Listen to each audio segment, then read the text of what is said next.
La mesa que nos ocupa lleva por título Futuro Especular y nos están acompañando 3 autores maravillosos a los que yo llevo leyendo un montón, con unas trayectorias y unas carreras impresionantes.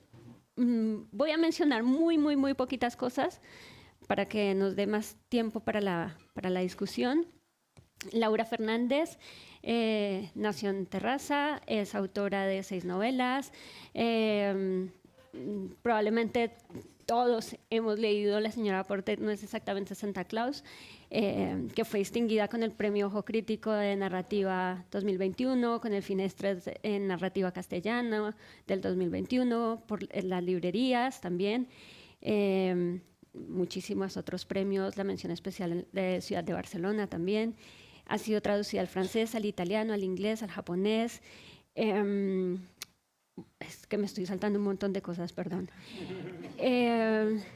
Su obra más reciente es un pequeño ensayo sobre el mundo como lugar fantástico, una misteriosa crónica desde la que donde sale el monstruo del lago Ness, ¿no? Que se titula Hay un monstruo en el lago, que está publicada por Debate. Sus historias tienen, una mezcla entre lo fantástico, entre lo distópico también un poco. Ha sido periodista, crítica literaria, musical.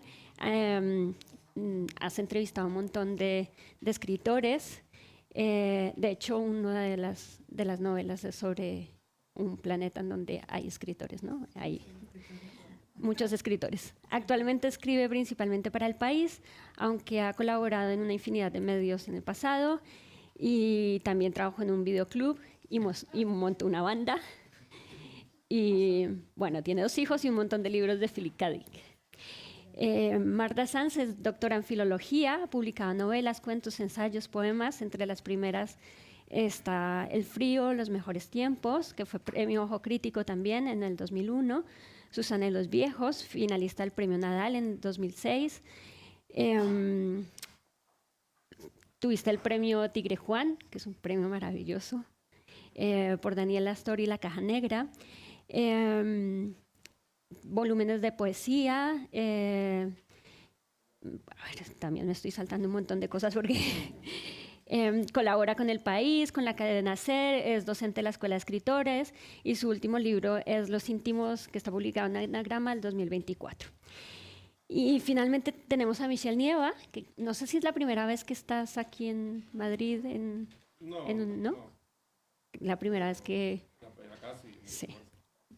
Bueno, es argentino, pero entiendo que vives en Estados Unidos, ¿no? En Nueva York. Estudió filología en la Universidad de Buenos Aires, actualmente es investigador doctoral y docente en la Universidad de Nueva York. Publicó el poemario Papelera de reciclaje. Los títulos de los cuentos y de las novelas de Michelle a mí me encantan. Sueñan los gauchoides con ñandúes eléctricos, que es del 2013. Ascenso y apogeo del Imperio Argentino.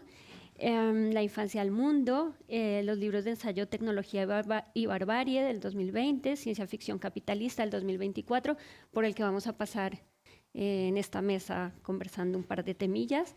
Y en el 2021 fue elegido por la revista Granta como uno de los mejores narradores jóvenes en español. En el 22 obtuvo el premio O. Henry y también escribió el guión del videojuego 8 Bytes, Elige tu propio gauchoide. Su obra ha sido traducida al búlgaro, al francés, al inglés, al italiano, al portugués, etc. Bueno, hechas las presentaciones, porque los años pasados se me olvidaba presentar a los invitados. Vamos a conversar sobre los siguientes temas: distopía como profecía autocumplida, capitalismo tecnológico y sus ficciones, resistencia y resignación alrededor de la escritura de ciencia ficción distópica o de la escritura de anticipación, el presente como distopía y la política del miedo. Nos reúnen aquí 2 preguntas, que son las que aparecen en pantalla. ¿Son las distopías un revulsivo para actuar, una forma para conformarse con lo inevitable? ¿Cuáles son las políticas de la ciencia ficción o cómo reflejan las tensiones sociales de nuestro tiempo? Y bueno, un poco a partir de ahí pensando en de qué manera la literatura distópica parece más una escritura que resulta ya de carácter realista, en donde los algoritmos de alguna manera han terminado decidiendo nuestras vidas, o los multimillonarios también tecnológicos describen un poco el guión de cómo funciona nuestra cotidianidad. Y a propósito pues del título que nos reúne, quisiera que abordáramos un poco estos temas sobre la política de especulación, volviendo a algunas cosas que plantea Mark Fisher, que Michel retoma en algunos de sus ensayos sobre el realismo capitalista, sobre lo que él denomina el lado B de la tecnología.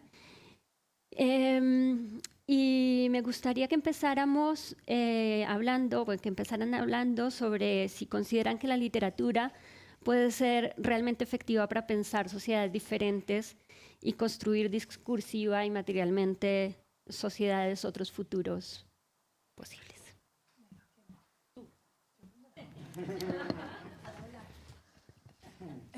Hola, gracias a todas y a todos por venir. Muchas gracias por la introducción. Bueno, es un placer estar aquí con vosotros dos. Os admiro mucho a los dos y quiero ver qué pasa, a ver a qué lugares llegamos.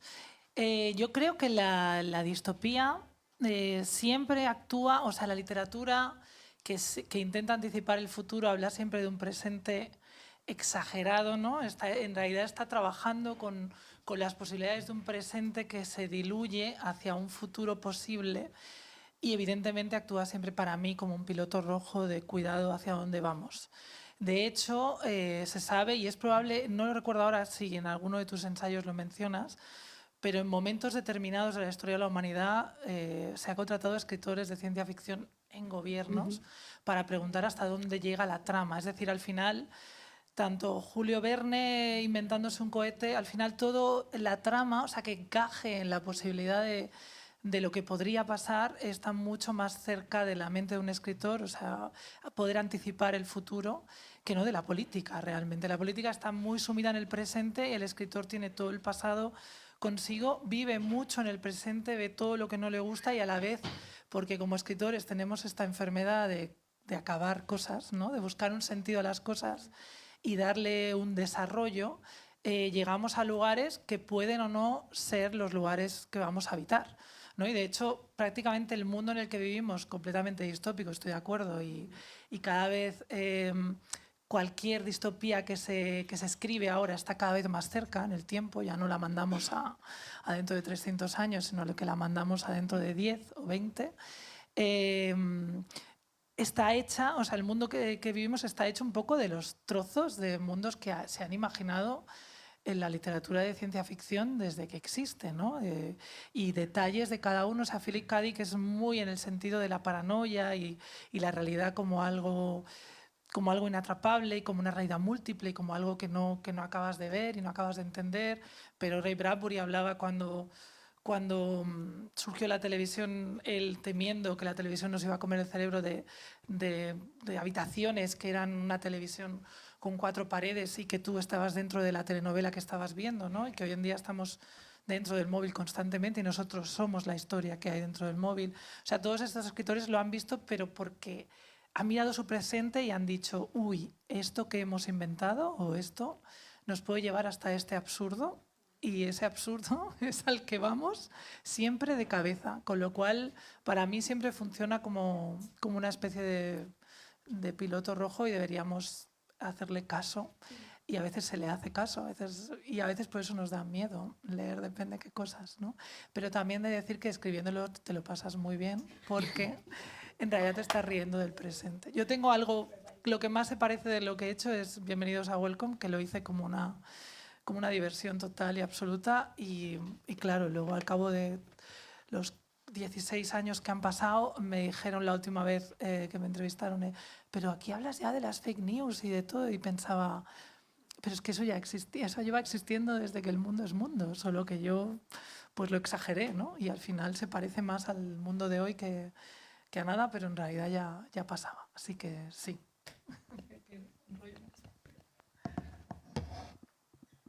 orden? ¿Qué tal? ¿Cómo están? Muchas gracias por la invitación, por venir. Un honor estar conversando con Laura, Marta. Gracias por la introducción y a Casa España y a la UNAM por invitarnos.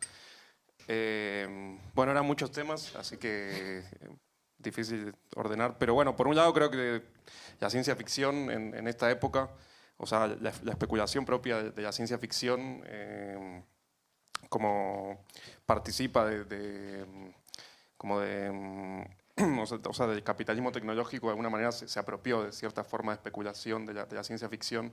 Si pensamos como las grandes empresas como OpenAI o Tesla o SpaceX, se nutren de la estética de películas muy icónicas del género y también de temas propios de la ciencia ficción que hacen que el género mismo en su escritura ya se ve interpelado por esa interpretación que hace el capitalismo de la especulación de la ficción para especular financieramente y tecnológicamente, que ya no se puede escribir ciencia ficción como escribía Asimov, porque Asimov ya está atravesado por cómo el capitalismo leyó a Asimov como algo que no es ficción, sino algo que se puede llevar a la realidad. Entonces eso para las personas que escribimos ciencia ficción nos interpela de, bueno, cómo escribir un género que a la vez es el motor mitológico del capitalismo contemporáneo. Que bueno, es un problema también del género que ya tiene dentro de su propia tradición ese estadio en el que hay personas que tratan de llevar a la realidad las propias novelas del género como si fueran una especie de Madame Bovary que lee Asimov y cree que eso hay que llevarlo a la realidad. Y después con respecto a la distopía pensaba bueno, que también en época de crisis es muy común esta cuestión de pensar que las narrativas políticas no son insuficientes para contar la tragedia la catástrofe de lo que vivimos. Ahora, bueno, justo estuve leyendo de vuelta a Walter Benjamin, que me parece es un autor fundamental en espejo a este presente de la emergencia del fascismo, y él tiene un texto que se llama El narrador, que cuenta los casos de las personas que volvían de la Primera Guerra Mundial y en vez de contar lo que había ocurrido, no podían hablar porque estaban afectados por el trauma de guerra. Entonces él dice como que una de las figuras más arquetípicas de la historia de la literatura, que es la persona que hace un viaje y vuelve para contar las grandes epopeyas, las aventuras que vivió, es un formato narrativo que nos sirve para contar la violencia de ese presente. Entonces creo que también pasa eso, de bueno, cómo contar este tiempo, que faltan herramientas. Pero también pienso que, como si no hubiera, frente a esa abrumadora potencia del fascismo y de la omnipotencia de este tecnocapitalismo, como si no hubiera una resistencia, y solo se podría aceptar con resignación, digamos, eso. Entonces decimos, bueno, esto es una distopía. Pero para mí igual es un malentendimiento de lo que es la distopía, porque la distopía no es como un relato de la realidad, sino que es una aceleración de sus contradicciones para tratar de entenderlo distorsionado. O sea, la distorsión permite verlo como de otra manera. Y creo que hay algo dialéctico en la distopía, que es que también contiene como un momento de su desarrollo la utopía. O sea, no puede existir nunca una distopía sin una utopía. Entonces, para mí esa es un poco la potencia política que tiene el género. Vale. O sea, esto yo también últimamente lo estuve pensando porque escuché a muchas personas decir, bueno, vivimos en tiempos terribles, entonces escribir distopías es agregar artificialmente más desastres y malestares a los que ya existen en el presente. Pero la distopía para mí no es un realismo, sino que es acelerar esas contradicciones para poder ver de otra manera y encontrar en esas grietas otro futuro posible. Y para mí eso es un poco igual una potencia que también tiene la distopía, sí, para narrar el presente. Si me permites, y añado una cosa, siguen contestando porque la tenía vinculada a esta pregunta, si creían que existía una responsabilidad social del escritor de distopías o del escritor de otros futuros. Cada vez a la luz cada de vez lo más que está. difícil, ¿eh? Más difícil. Sí, espera, más difícil todavía. Más difícil todavía. Bueno, buenas tardes, muchas gracias. Con Laura ya había coincidido y siempre es un placer, y con Mitchell y con Alexandra es la primera vez, pero también encantada. Y muy contenta de ver algunos rostros conocidos por aquí. Por partes.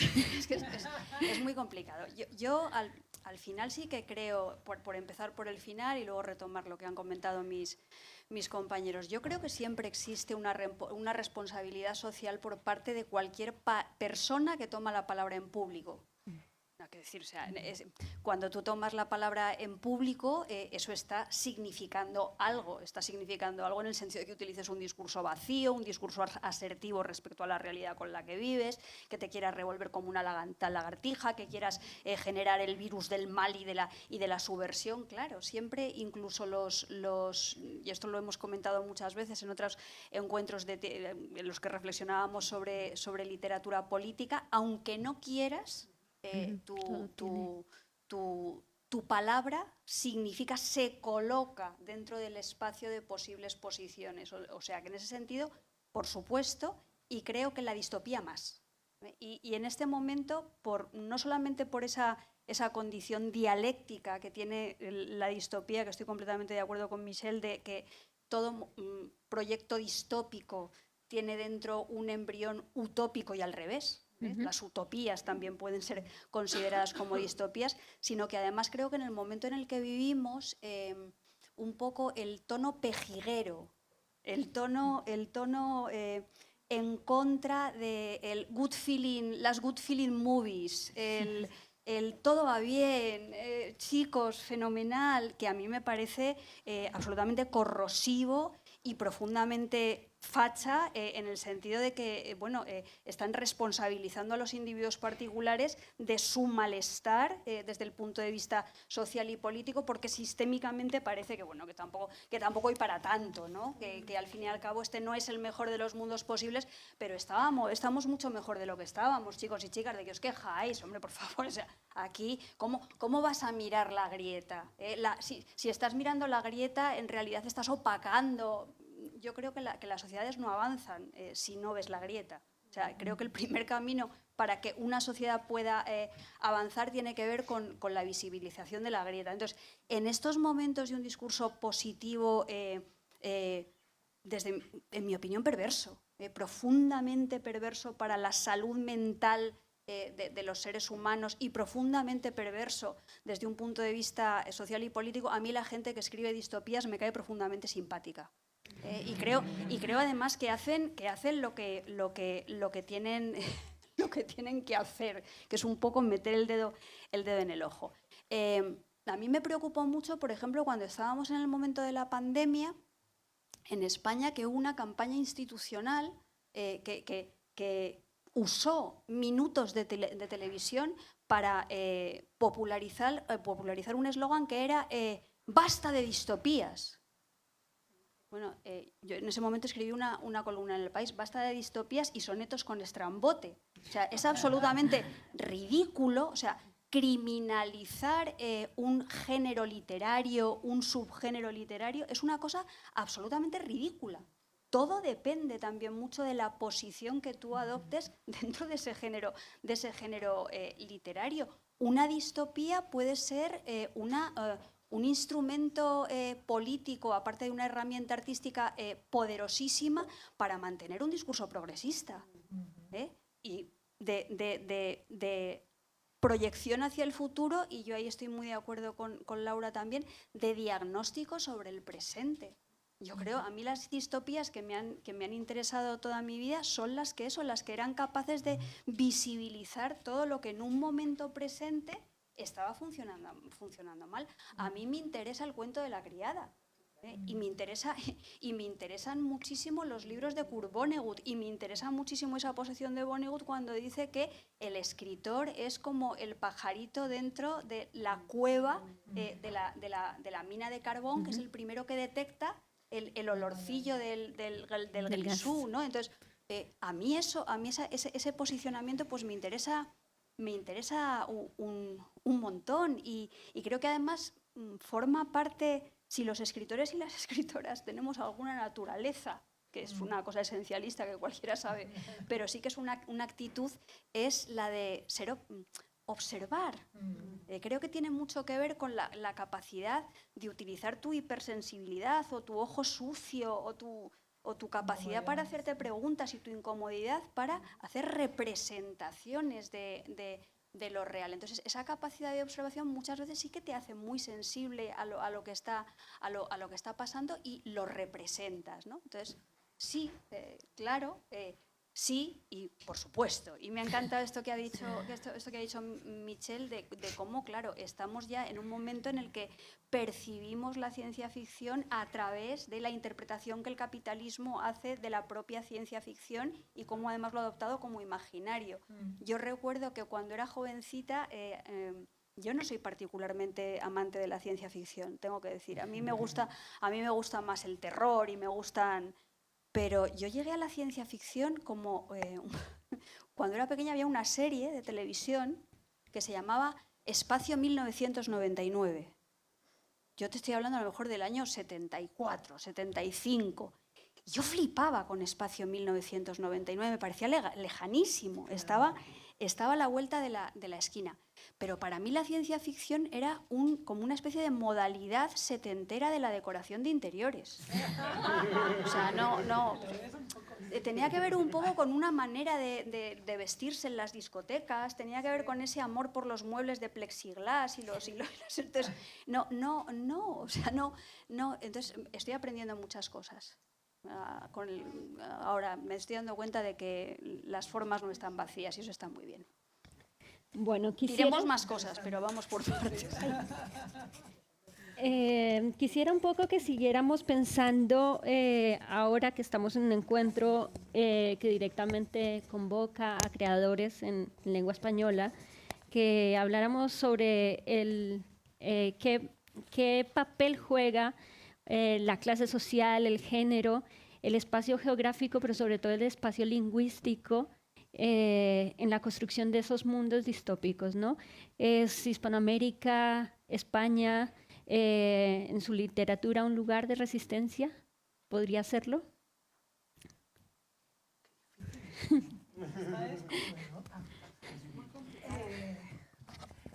Es difícil, la verdad. Vienen más fácil.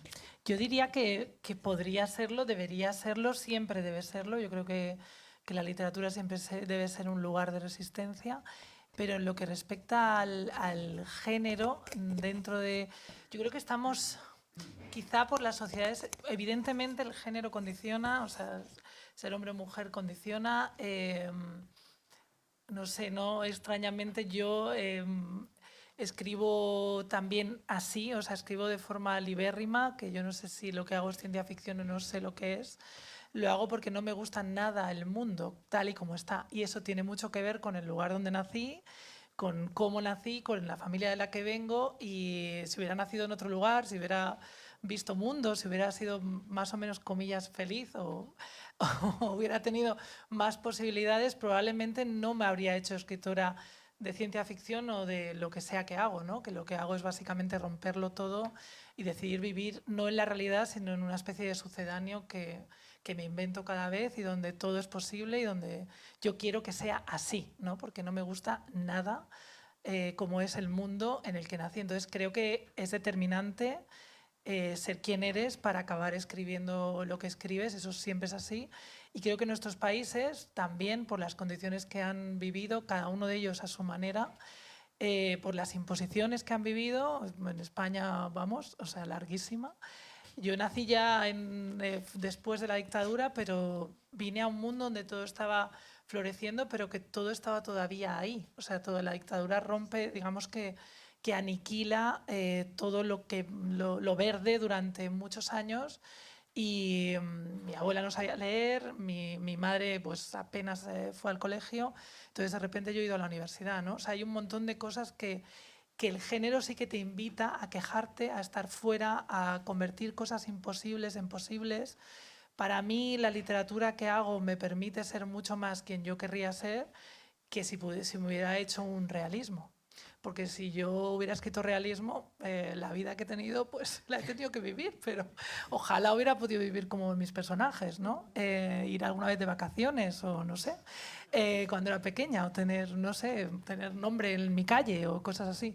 No sé, yo no sé, creo que lo que nos hermana en ese sentido es es la imposición, quizá política, el desorden, la sensación de no control de nada. Y como decía Margaret Atwood, decía yo siempre, a mí me gusta, decía Margaret Atwood que lo que le gusta no era considerar lo que hacía ciencia ficción, sino literatura especulativa, porque ella quería especular con el mundo y por eso siempre se iba al futuro o a algún lugar donde el mundo lo pudiese crear ella entero. Yo me invento un mundo entero y no hace falta ni que esté en la Tierra, ni que sea, ni ya no tienen, todos los países tienen el nombre que yo quiero y no importa nada, ¿no? Es como jugar desde niña. Yo creo que es fundamental y creo que no casualmente pues alguien como Borges ha sido tan amante del género o el género en parte también viene de Latinoamérica y ha tenido una posición fuertísima, la editorial Minotauro. O sea, no sé, yo creo que hemos estado ahí muy hermanados y sí que es verdad que quizá por el hecho de que tiene una condición, como siempre, de segunda, tercera, cuarta fila, quién sabe por qué, pero precisamente cuando algo se aparta es porque en realidad importa demasiado y no quieres que lo miren, ¿no? Porque, uy, está diciendo cosas que a lo mejor no nos interesan que se vean y no lo sé. Entonces, hasta aquí he llegado con mi pregunta difícil. Es difícil esta, es complicada. La pregunta era sobre cómo influía el territorio y el género en la escritura. Sí. Y si la escritura puede ser un lugar de resistencia. Es que hace las preguntas de dos en dos.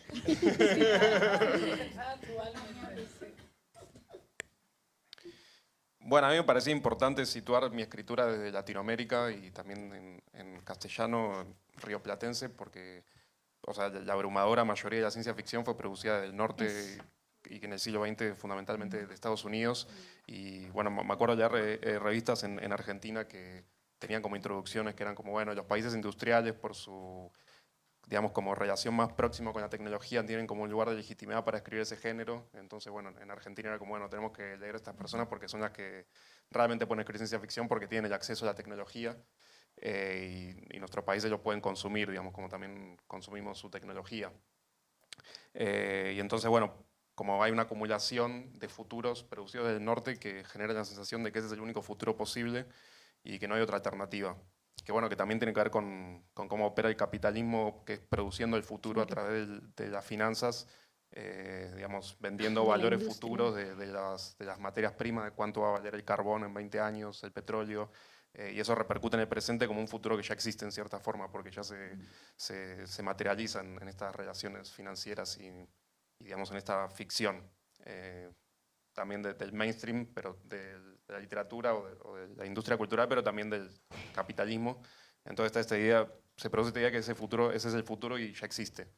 Entonces a mí me gusta una idea que leí de Caldwell Jung, que es un afrofuturista, que él dice que como que el futuro ya existe y lo único que se puede hacer es hackearlo. Y me gusta esta cuestión de, bueno, que la manera de hackear ese futuro es incluir, como reponer lo que, digamos, hay que eliminar para que ese futuro exista. Porque, por ejemplo, bueno, está como los grandes proyectos de bueno, llevar a los multimillonarios a Marte o los autos eléctricos, que digamos que, bueno, que son tecnologías que se proponen como ecocapitalistas porque no emiten dióxido de carbono, pero para existir precisan de la extracción de minerales en lugares como Argentina, Bolivia, Chile, Australia, que tienen como un efecto ecológico catastrófico en cuanto a la cantidad de agua que se necesita para sacar esos minerales y expulsar comunidades nativas. Entonces me gusta pensar que una política de la ciencia ficción escrita de otro territorio es reponer ese territorio, como para reponer eso que hace falta eliminar para que esa utopía existe.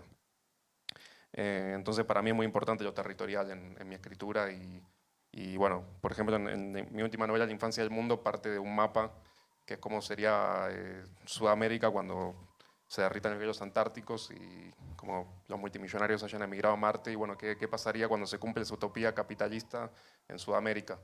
Entonces, sí, para mí lo territorial es fundamental como política de la escritura y también lo lingüístico, porque bueno, también como consumidor de género siempre me pasó que yo siempre leí ciencia ficción en inglés o traducía al español de España, entonces era como que el futuro siempre estaba narrado en otra lengua.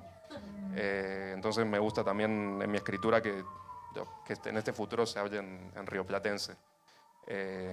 Pero sí, para mí la resistencia que le cabe al género es poder hackear ese futuro en tanto contar otras posibilidades de ese futuro. O sea, para mí en mi escritura es como que hay una parodia del futuro del capitalismo más que contar otro futuro. Bueno, vamos a ver.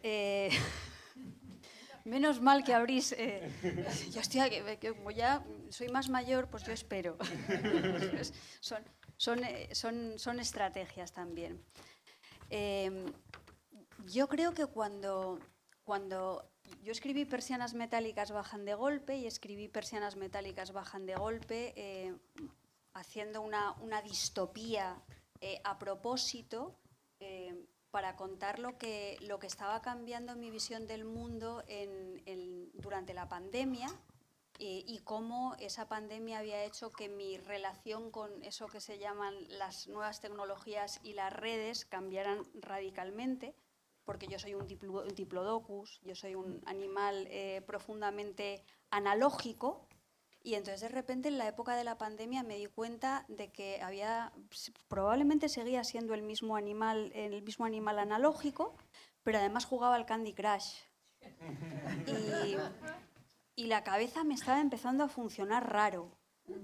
Y tenía una actitud hacia los textos y hacia las lecturas muy diferente. O sea, yo notaba que ahora, no lo digo en broma, a lo mejor es que soy una mujer muy sensible, pero me costaba mucho más meterme a leer, me daba un perezón terrible meterme a leer una novela y me parecía todo complicado y difícil. Y sin embargo, pues lo del Candy Crush era como más inmediato, pero enseguida me aburría muchísimo. Y yo pensaba, ¿pero qué hago yo jugando a este juego tan imbécil?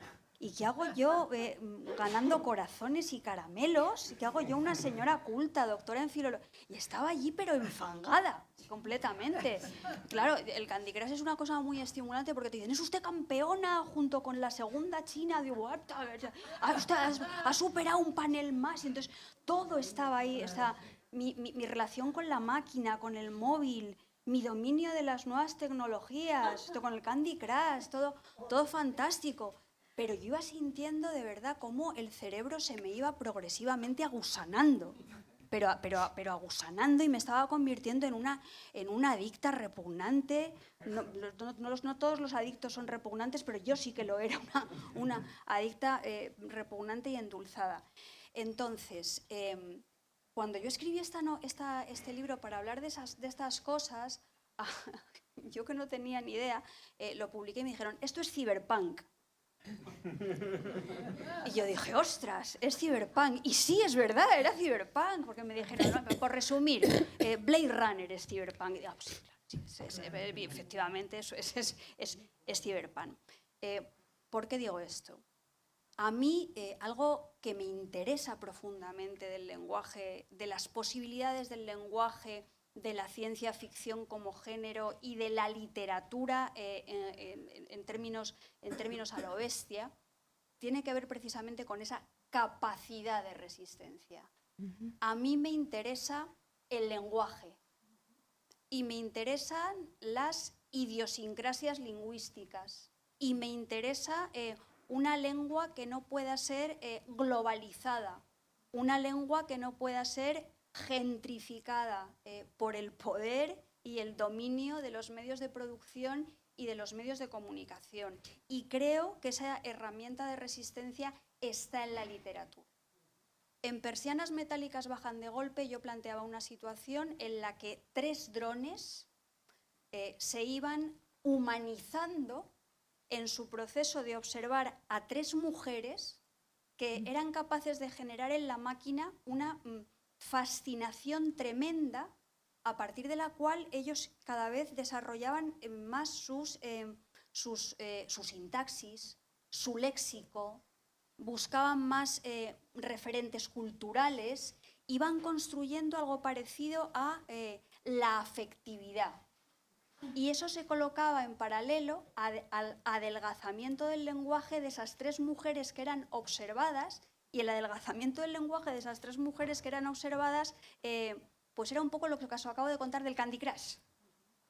Eran 3 mujeres cuyo uso absolutamente alienante de las tecnologías había hecho que mentalmente siempre buscaran el camino más fácil, que su vocabulario fuera cada vez más restringido, que su vocabulario fuera cada vez más homogéneo, más uniforme, y esa pérdida de vocabulario y de sintaxis había afectado a su memoria y a su, pues eso, a su capacidad de establecer vínculos afectivos y sentirse parte de un grupo.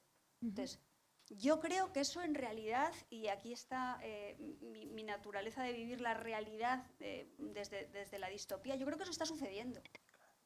Yo creo que eso sucede y como creo que eso de algún modo está sucediendo, sin querer ser absolutamente catastrofista, yo reivindico esas formas de comunicación y de expresión que tienen que ver con lo analógico, que tienen que ver con lo lento, que tienen que ver con lo difícil, que tienen que ver con lo no deslizante, que tienen que ver con lo que te opone cierta resistencia, pero no te aburre inmediatamente, porque creo que esa es la única manera que tenemos de verdaderamente leer la realidad espeleológicamente, desarrollar nuestro sentido crítico y que no haya 77 millones de personas que voten a Donald Trump.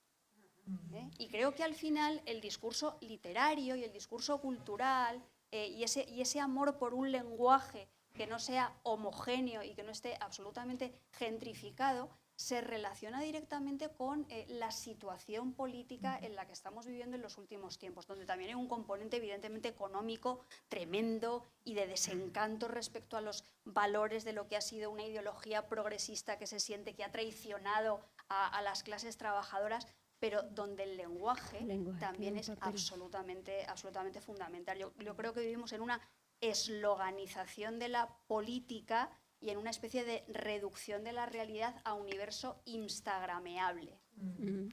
Y bueno, creo que ahí las personas que seguimos desarrollando oficios literarios pues tenemos cierta responsabilidad.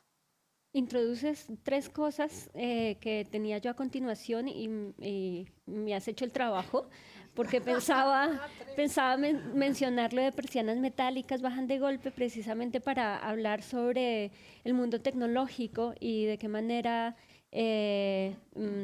parece ser que los humanos terminamos comunicándonos a través cada vez más por estas herramientas tecnológicas que determinan un poco ahora quiénes somos.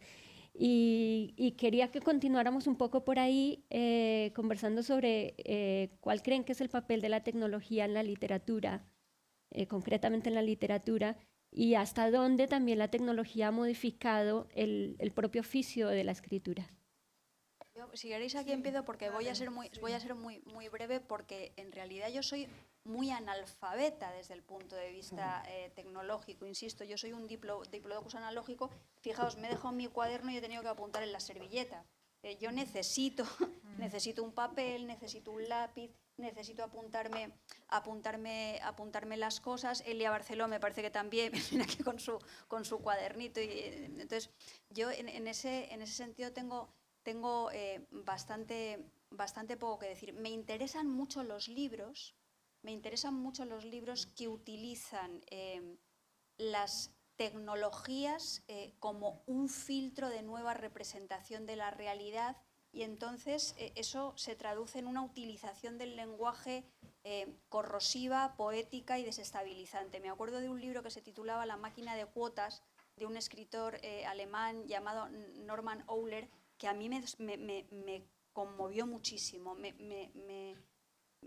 Creo que verdaderamente ese adelgazamiento del lenguaje al que yo estoy hablando puede llevar a maneras de expresión que sean muy distintas. Y yo tengo confianza en lo tecnológico, en el sentido de que de verdad se pueda producir formas de expresión que sirvan para reflejar una realidad que está en mutando. Pero yo no lo veo. O sea, yo veo que al final las fórmulas literarias y también muchas veces las fórmulas de la ciencia ficción se adaptan a unos modos de decir realistas que yo creo que ya no se pueden entender más allá de lo que es la lógica del capitalismo. Y cuando hablo de modos de decir realistas, no me estoy refiriendo a que tú hables de mundos fantásticos, no me estoy refiriendo a que tú hables de naves espaciales o de gente que se electrocuta utilizando un móvil. Me estoy refiriendo al modo de enunciación. Tú puedes hablar de cosas muy fantásticas con una enunciación completamente clásica y completamente realista. Entonces, lo que yo pido del uso de las nuevas tecnologías es que esas formas de representación que tienen que ver con el lenguaje verdaderamente se rompan, se lleguen a cortocircuitar y nos enseñen cosas. Ahora se me han ocurrido mis cosas, escuchándote. Me parece muy interesante la pregunta porque precisamente ahora mismo en las distopías que estamos consumiendo a nivel de ficción, ha desaparecido la tecnología otra vez. En Last of Us prácticamente viven como si fuese una tribu. Es como si la sociedad volviese a nacer. Los videojuegos son los que más, tú que sabes también de esto, un juego como Horizon, han explorado el fin del mundo y ya la convivencia de otra vez la naturaleza y el ser humano siendo un animal más. Precisamente es curioso, en el momento en que estamos llegando más cerca de tenerlo todo hipercontrolado tecnológicamente, es cuando imaginamos que nada de eso existe ya. De hecho, ahora mismo, el otro día cuando tuvimos el apagón aquí en España, pues vivimos ese regreso a, pues no sé a qué década del pasado, que por un tiempo nos gustó a todos, a no ser que te quedaras en un ascensor o cosas complicadas, pero el hecho de poder mirar a alguien a la cara, no tener que estar mirando al móvil o de repente recuperar, estar vivo otra vez, pues era curioso. Y nos gustó, no sé cuánto duraríamos con eso, ¿no? Pero me parece muy interesante, no sé, a mí no cambia nada porque yo como trabajo dentro de la ficción elijo que mis protagonistas envíen telegramas aún y todos escriben en máquinas de escribir y cuando invento cosas es una cosa retrofuturista casi como las de Philip K. Dick, que siempre va a parecer futurista pero en realidad nunca lo ha sido, ¿no? Como un futuro de los 70, como dice Marta, que nunca pasó ni va a pasar, el futuro que hemos convenido que iba a pasar cuando todo iba bien. A mí no me afecta como escritora en sí, pero yo creo que sí, cada cosa que producimos. Antes cuando hablaba Marta del Candy Crush y lo que supuso para persianas metálicas que bajan de golpe, yo, por ejemplo, en una novela como La señora Potter, en que parece que todo es un pueblo y Twin Peaks y no sé qué, me decían... Y yo me di cuenta cuando la acabé que en realidad la idea de aldea de Kimberly Clark Weymouth era la idea de las redes sociales. Es decir, si tú pones un like a alguien y hay alguien mirándote, siempre te pueden decir por qué le has puesto like a aquel. O la idea de la aldea global está dentro de la novela de esa forma marciana, ¿no? En el que es una aldea real en la que hay... Todos los vecinos son detectives y todos están tomando nota de todo el mundo, pero al final es así como vivimos, de esa forma paranoica, en la que no puede ser todo eso que eres por dentro, sino solo una pequeña parte que es lo que los demás ven, ¿no? Y los demás ven un trozo de ti. Y estaba hablando en realidad de la representación que tenemos cada uno en las redes sociales y todo. Inevitablemente, las tecnologías, aunque yo hable de gente enviándose telegramas, están dentro del espíritu de lo que escribimos de forma inconsciente, pero muy consciente, porque al final escribir es un acto de rebeldía y siempre se escribe desde algún tipo de rabia o algún tipo de venganza, de no me gusta esto que me está pasando, y aunque tú te lo estés pasando bien allí dentro, en realidad estás tocando todas las teclas que querrías que se moviesen o que querrías ver que se muevan. Entonces, bueno, las dos cosas. Por un lado, creo que la tecnología en el futuro creemos que no va a existir. Los escritores estamos diciendo eso por lo que estamos escribiendo. Y por otro, a mí no me afecta tanto, creo, pero en realidad sí.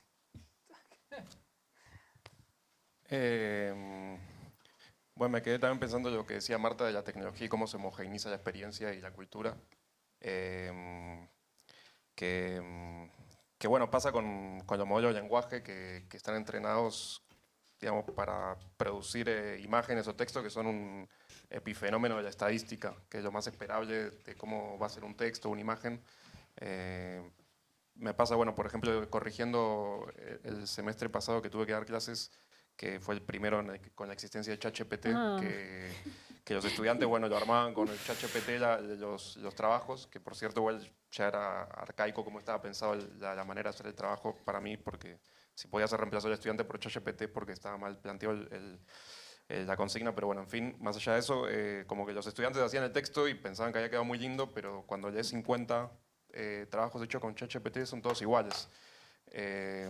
Entonces es como que esto que parece ser una escritura en realidad es como una producción estadística de textos que no son ni lectura en el sentido de interpretar, ni tampoco es una escritura en el sentido, bueno, de pensar o al fin de cuentas lo que por ahí es la aspiración máxima de la literatura, que buscar una nueva forma de expresión o una escritura diferente o nueva. Entonces eso creo que le sigue dando una especificidad a escribir. O sea, escribir no lo que es lo estadísticamente más probable, sino lo que es imposible calcular por la estadística, que por ahí como es la potencia más política de la literatura. También pasó, por ejemplo, con un amigo que hace imágenes con inteligencia artificial también, por ejemplo, decía, bueno, en Argentina se llama pancho o hot dog, digamos, y bueno, lo puede producir con un nivel de acabamiento muy preciso, puede hacer imágenes con todas las perspectivas de un hot dog, de arriba, al costado. En cambio, si le pedís un choripán, que es como sería el equivalente, entre comillas, de Argentina, no, va a ser un hot dog también, porque está entrenado con unas imágenes que vienen todas del mismo lugar, entonces algo que viene de otra cultura no lo puede hacer. Sí. Entonces creo que todo tiende a esa homogeneización. También, bueno, cómo funcionan los algoritmos, que siempre muestra lo más viral. Es como que todos terminamos consumiendo lo mismo. La gentrificación es como que todos los cafés especializados son iguales, entonces como que hay una cuestión de la estadística y la homogeneización acelerada de la cultura, que creo es esa posibilidad de interrumpirlo es por una potencia del arte y de la literatura en particular. Y con respecto a algo que me había quedado de la pregunta antes, que esto que comentaba que en esta revista de ciencia ficción en Argentina, que decía, bueno, la tecnología viene del norte y nosotros tenemos que aprender de estas personas que tienen un acceso privilegiado a la tecnología, pero también en el sur no es que no tenemos contacto con la tecnología, sino que es una experiencia diferente, es una experiencia por ahí más traumática a veces, que tiene que ver con la violencia política o con falta de recursos, y creo que eso que le da una potencia, no una desventaja a la ciencia ficción escrita de otras latitudes. Bueno, sí, eso. De hecho, en la primera mesa creo que era Sabino el que planteaba que la diferencia, o más bien este plus, no sé cómo decirlo, que había ahora mismo en relación con la máquina, con la escritura a través de la inteligencia artificial, radicaba en el poder de la imaginación de los escritores, ¿no? Es que pienso en lo que hace ChatGPT y es que es todo igual, es muy fácil darte cuenta que un texto está hecho con ChatGPT porque la escritura es una escritura muy plana, muy predecible, utiliza los mismos adjetivos, entonces ahí no hay esta cosa humana, de la imaginación, de momento. Pero por mira, ahora. Yo creo que ahí hay un problema que a mí me preocupa mucho, porque sí que creo que es verdad que la escritura humana es diferente precisamente porque es vulnerable, porque es irregular, porque se puede confundir, porque falla.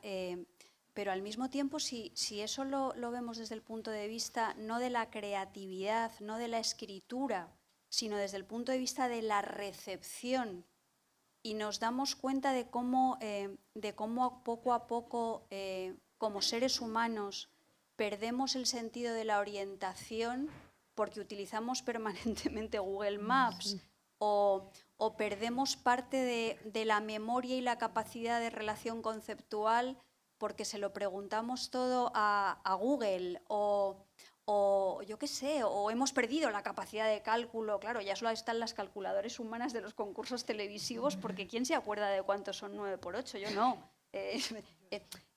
Todo eso, claro, yo qué sé, o sea, todo eso lo hemos perdido, y entonces lo que ocurre es que como receptores de textos, cada vez lo que más nos complace, lo que resulta más asequible, es lo que no nos da problemas, e incluso eso es lo que interpretamos como literario, y eso es lo que empieza a formar parte de lo reconocible literariamente. A mí me dejó espeluznada un experimento que hizo no sé quién, no sé dónde, para esto yo soy muy exacta, pero se puede encontrar casi seguro gracias a las redes, eso también hay que decirlo, en el cual a distintos lectores les dijeron que qué poema les parecía mejor poema.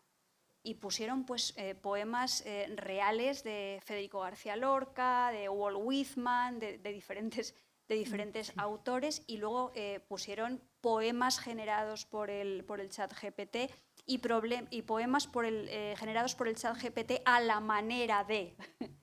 Al final, el poema que fue percibido como el mejor poema, el más humano, el más emocionante, era un poema que había escrito el chat GPT a la manera de Walt Whitman. Entonces, cuando desde el espacio de recepción estamos cambiando nuestra percepción de lo que es literario, de lo que es emocionante, de lo que es retador, ese es el problema, que a veces que solamente miramos desde el punto de vista de los generadores de contenidos, pero es que como receptores de contenidos, que son absolutamente imposibles de separar de los generadores de contenidos, vamos de alguna manera tendiendo a buscar siempre los caminos más fáciles, menos laboriosos y más globalizados y más semejantes y más complacientes. Entonces creo que ese es el problema, porque es un bucle que no tiene fin y del que no se puede, y del que al final no te puedes escapar. Porque al final, yo que soy un animal profundamente analógico, ¿cómo me voy a escapar? Es lo que decía Laura, aunque tú no creas que no, naturalmente que tu manera de pensar está cambiando, y naturalmente que tu manera de concentrarte y de escribir está cambiando, y naturalmente que tus expectativas como lector y como lectora están cambiando. Está cambiando completamente el modelo cultural y el modelo de relación con los textos. Y en esto, bueno, y de los lectores, claro, y de los lectores, que somos cada uno de nosotras y cada uno de nosotros, y que luego nos convertimos a la vez en para volver un poco también a la experiencia personal, a la experiencia de lectura personal y la influencia que esa lectura ha tenido en la propia escritura.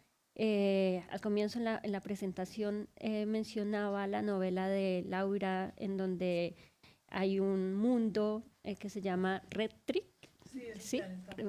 Que está habitado por escritores. No solo escritores, hay más gente. Damas, caballeros y planetas, ¿no? Sí. ¿Qué ha significado para ustedes la literatura distópica dentro de su propia trayectoria personal? Y esto creo que es lo que más me interesa. Ya tú, Michelle, adelantabas un poco. ¿Cuáles han sido sus referentes de este tipo de literatura en lengua española? Porque yo además lo recuerdo en mi carrera, en mi grado hace muchísimos años. Mi profesor de literatura universal creo que me dio una antología de literatura fantástica o de ciencia ficción, y solamente aparecían 2 latinoamericanos. René Rebetés, colombiano que no lee nadie y es imposible conseguir los libros de René Rebetés, y Borges. Entonces, claro, ¿qué pasaba ahí, no? Sí, ¿cuáles han sido esos referentes en lengua española? Bueno, igual pensar la ciencia ficción en lengua española también es hacer como una retrospectiva a textos que por ahí no eran considerados ciencia ficción en su momento. Porque bueno, Borges cuando escribía, que decía que aparece era como un término relativamente nuevo, y él tiene varios textos en los que dice, bueno, esto es science fiction, como esta palabra de no moda que quiere poner un nombre nuevo a algo que ya existe. Pero sin embargo, bueno, tiene una literatura que en retrospectiva sí puede darse como ciencia ficción, o muchas otras personas, bueno, Silvino Campos, Leopoldo Lugones, Quiroga. Entonces, bueno, como hoy en día hay muchos de esos textos que tenían esa gran etiqueta de literatura fantástica que sí podrían entrar dentro del género. Pero sí, en Argentina hay una tradición muy grande que por ahí está más influenciada por la literatura anglosajona de Inglaterra o europea que por la norteamericana, como nombre que mencioné, pero también Bioy Casares. También ahora hay como una nueva generación de personas escribiendo con la conciencia de que es ciencia ficción, como etiqueta y algo latinoamericano, como una potencia de poder contar la cultura o un futuro latinoamericano desde la ciencia ficción que antes no existía, que también hay muchas personas, colegas que me resultan muy estimulantes en Latinoamérica. Bueno, hay muchas personas, pero bueno, Luis Carlos Barragán, por ejemplo, en Colombia, Rita Indiana en República Dominicana, Ramiro Sanchís en Uruguay. Pero bueno, tampoco igual es lo único que leo ciencia ficción, pero esos por ahí son algunos textos. De hecho, igual yo empecé a creer que quería, bueno, a decir que escribía ciencia ficción porque me parecía algo que no se entendía bien qué era y me permitía también llevar con más libertad la tradición de la literatura latinoamericana. Entonces, para mí, escribir ciencia ficción fue más como decir, bueno, escribo algo medio raro que no se sabe qué es y que puede permitir volver a leer la historia literaria de otra manera. Más que decir, bueno, estas personas que escriben ciencia ficción en Argentina me gustaban y por eso escribo ciencia ficción.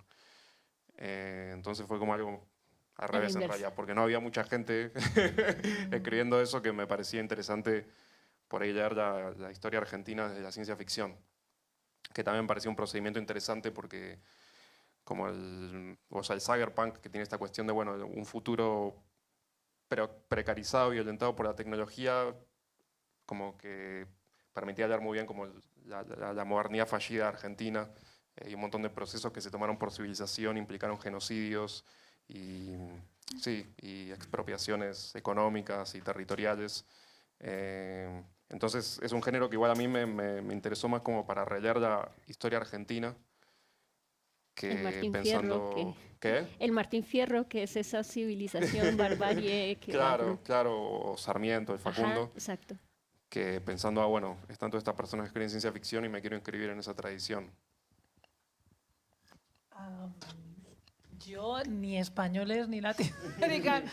Yo los admiro profundamente y lo admiro como personaje, como bien dices. A mí yo tengo una especie de alter ego en estos libros que escribo que se llama Robbie Stamp, que en realidad yo soy fan de esa persona, que no existe, porque considero que los escritores de ciencia ficción para mí son el ejemplo más puro de escritores.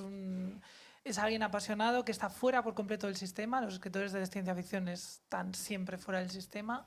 Y lo observan sin prejuicios y observan el mundo tal y como es.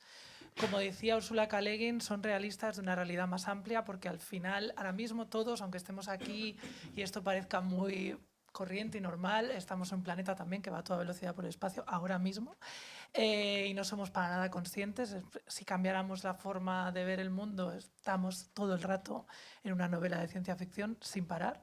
Pero claro, hemos asentado todos, el antropocentrismo ha hecho que nos fijemos solo en lo que hacemos nosotros y entonces le hemos llamado realidad a una parte de la cosa. Entonces, en fin, para mí los escritores de ciencia ficción son los que realmente se ocupan de lo que consiste ser humano o lo que consiste estar en un planeta, no saber aún lo que eres y seguir cada día y montarte tu propia civilización, tus novelas, tus obras de teatro, todo maravilloso, tu sistema político horrible, luego mejor, luego peor.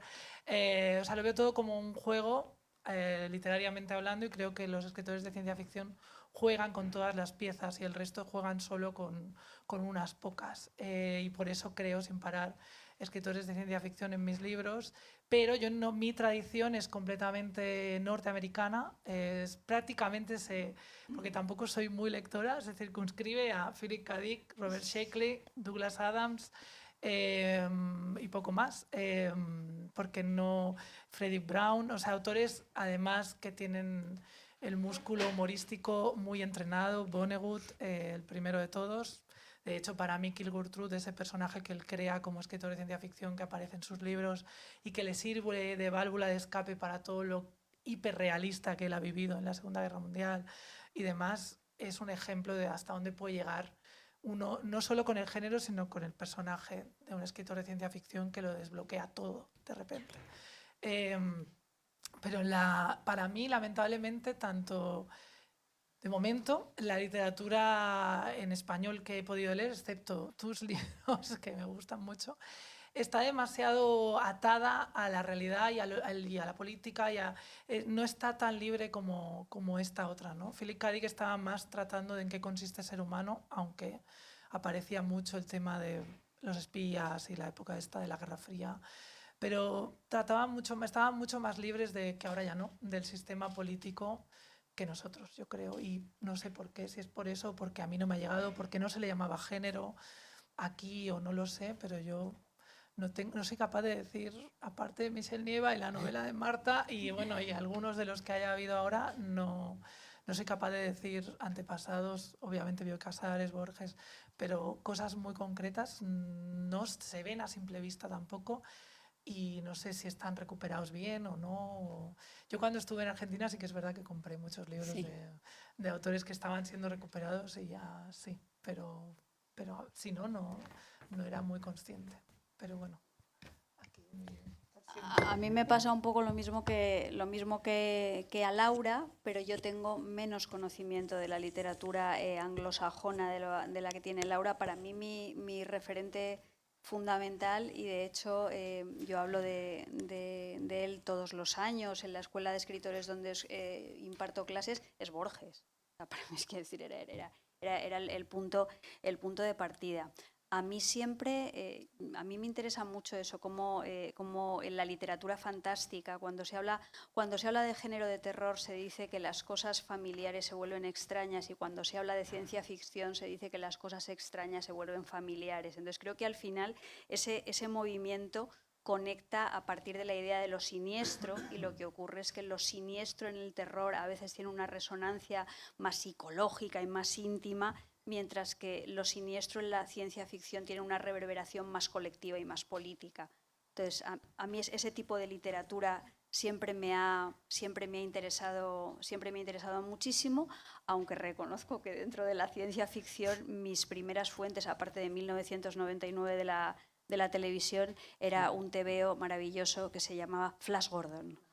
Sí. Que heredé de mi padre, y que era absolutamente alucinante, con las ciudades en los árboles, las ciudades en las nubes, las ciudades en el hielo. Tenía mucho que ver con el territorio y el urbanismo, ¿no? Y era absolutamente genial. Y luego también yo creo que hay una conexión entre la ciencia ficción y la literatura de fantasmas. Y creo que ese es uno de los temas que a mí en este momento más me interesan de las posibilidades de la ciencia ficción, porque yo creo que vivimos en una sociedad muy fantasmagórica, en una sociedad que hace prevalecer la ausencia a la presencia, lo lejano a lo cercano. Y todo eso para mí tiene mucha vinculación con el imaginario del género de terror, y con la idea de cómo las realidades, al duplicarse a través de las metáforas, de los espejos, al final lo que hacen es evocar una idea de muerte.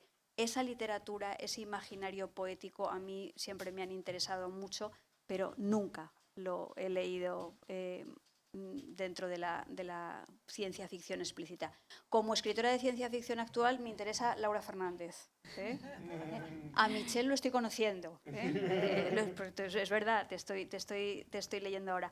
Y hay una escritora que me gusta mucho cómo utiliza los drones, y que es Liliana Colanzi. Yo creo que Liliana Colanzi hace unos relatos donde utiliza los mimbres de la ciencia ficción con una visión política y un riesgo literario muy interesante. De quien vamos a tener mañana una obra de teatro. Qué bien. Aprovechamos para hacer la invitación para que vayan a Conde Duque. ¿Es mañana? Es mañana. El jueves.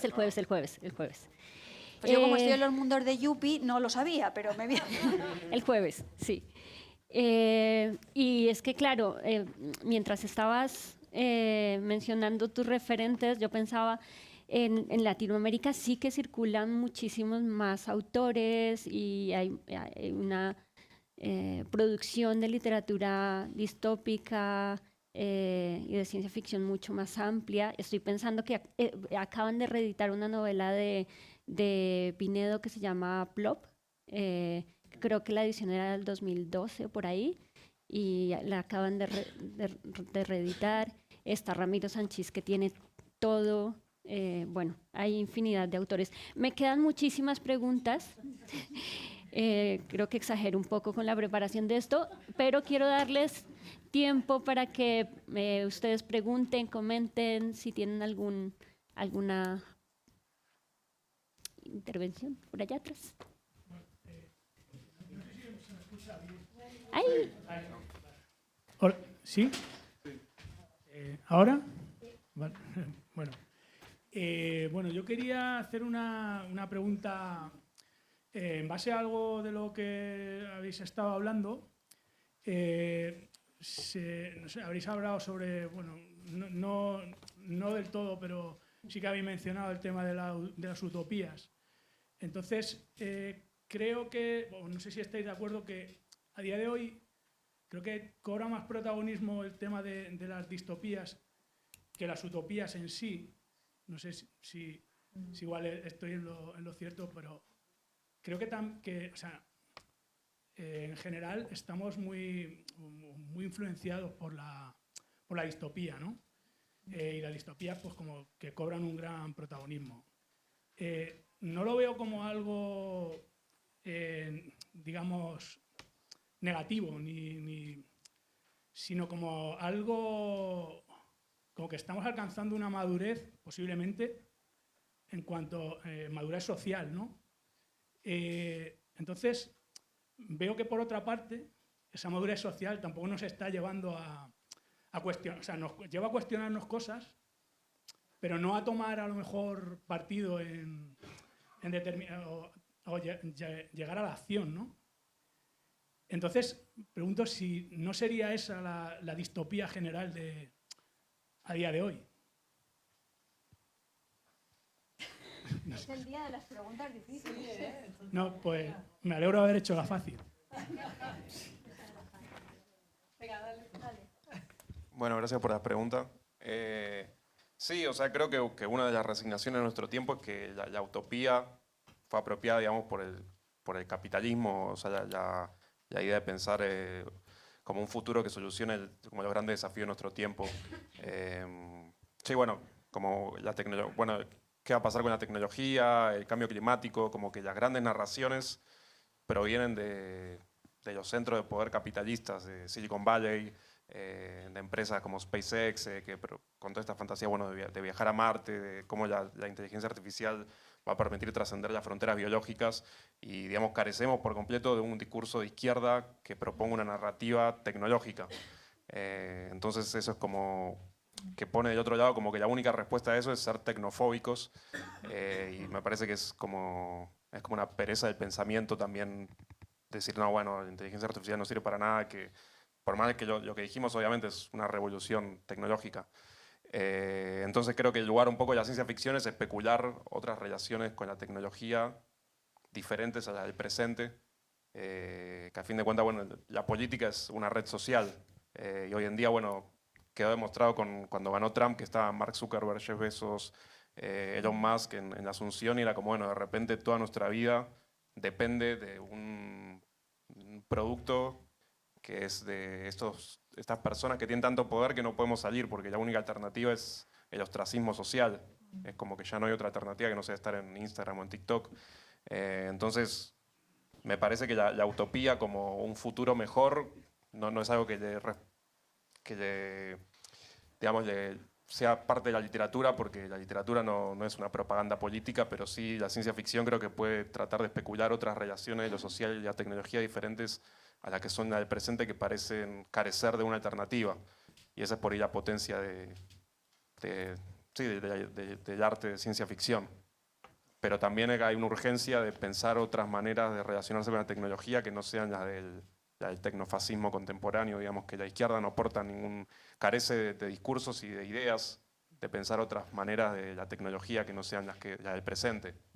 Curioso, porque ahora cuando ha dicho eso Michelle, yo he pensado que en realidad en la distopía aparente que vivimos en el mundo contemporáneo también vivimos a la vez cierto tipo de utopía, porque cuando estamos dentro del teléfono, por primera vez podemos ser quien queremos ser, aunque sea de forma controlada. O sea, estamos a la vez viviendo como en los dos lugares, y ese también es el éxito de del tecnofascismo este que has dicho tú, ¿no? De habernos dado exactamente el caramelo que necesitábamos, ¿no? La pastilla de Matrix que queríamos para que vivamos como narcotizados en esa pseudo-utopía que en realidad se cae a pedazos por fuera, pero por dentro es un poco como esa película que es un libro antes, Ready Player One, que es ese mundo en el que todo el mundo vive ya en chabolas y demás, pero tienen ese juego de realidad virtual en el que hacen lo que ellos quieren, ganan premios como en el Candy Crush, son como grandes estrellas mundiales, pero sin embargo viven como en cubículos ahí.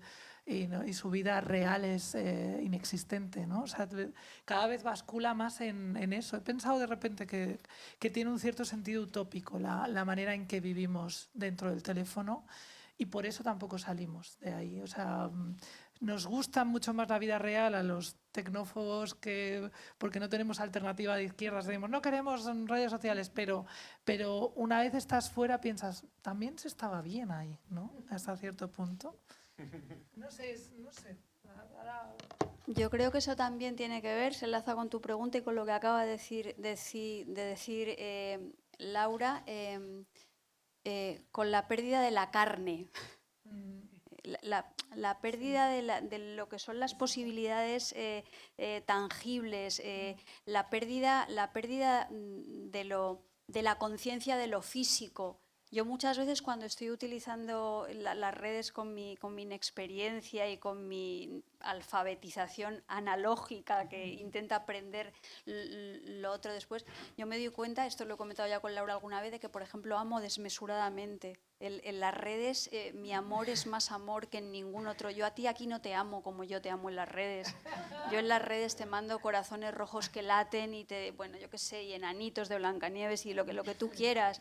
Y de la misma manera que también pienso que en las redes se fomenta ese tipo de narrativa no argumentativa del odio y de la violencia que luego eso sí que termina cristalizando en lo que es la cotidianidad de las personas. Y respecto a lo de la utopía y la distopía, yo creo que al principio hemos comentado que en realidad son las dos caras de una misma moneda y tienen una relación dialéctica y están en diálogo permanente y no entendemos la una sin la otra, pero sin embargo yo creo que cuando entró en crisis filosóficamente el concepto del metarrelato en el comienzo de la posmodernidad, cuando se empezó a hablar de que todos los sistemas filosóficos y todos los intentos de aproximación global a la realidad resultaban no solamente insatisfactorios, sino autoritarios, y se condena en bloque pues, el marxismo o se condena en bloque el cristianismo o cualquier metarrelato articulado, a partir de ese momento hemos sido muy reacios a cualquier tipo de propuesta utópica que se considera antigua, obsoleta, inoperante, teocéntrica, pero sin embargo no somos tan reacios a las visiones apocalípticas, a las conspiranoias, a las mentiras y a los bulos, que como decía Laura, han funcionado de toda la vida, pero cuando tú vives en una sociedad donde la confianza en las posibilidades de la razón están pues bastante perdidas, pues es más fácil caer en todas esas cosas. Y eso tiene que ver con la capacidad de reacción de los individuos. Bueno, lamentablemente se nos acaba el tiempo, pero antes de cerrar la mesa, quisiera aprovechar para invitarlos al resto de actividades, recordarles que las mesas terminan mañana aquí en Casa de México, pero el jueves, viernes y sábado hay actividades en Centro Cultural Conde Duque. El jueves tenemos El ombligo de la luna, una película restaurada que se va a presentar aquí, perdón. Hay una obra de teatro que es la que les mencioné en Conde Duque, Ustedes brillan en lo oscuro, que es una adaptación de un relato de Liliana Colanzi. El viernes hay una conversación con Ana Starobines, es una de las grandes autoras de ciencia ficción rusa. la fiesta de lectura de ciencia ficción el sábado, más cine aquí en Casa de México, El Santo versus la invasión de los marcianos, una película del 66. Y finalmente cerramos con una fiesta de ritmo, de sonideros mexicanos, tres músicos electrónicos para que nos vayamos de esta fiesta de ciencia ficción bailando con música electrónica. Muchísimas gracias, un aplauso para los tres y...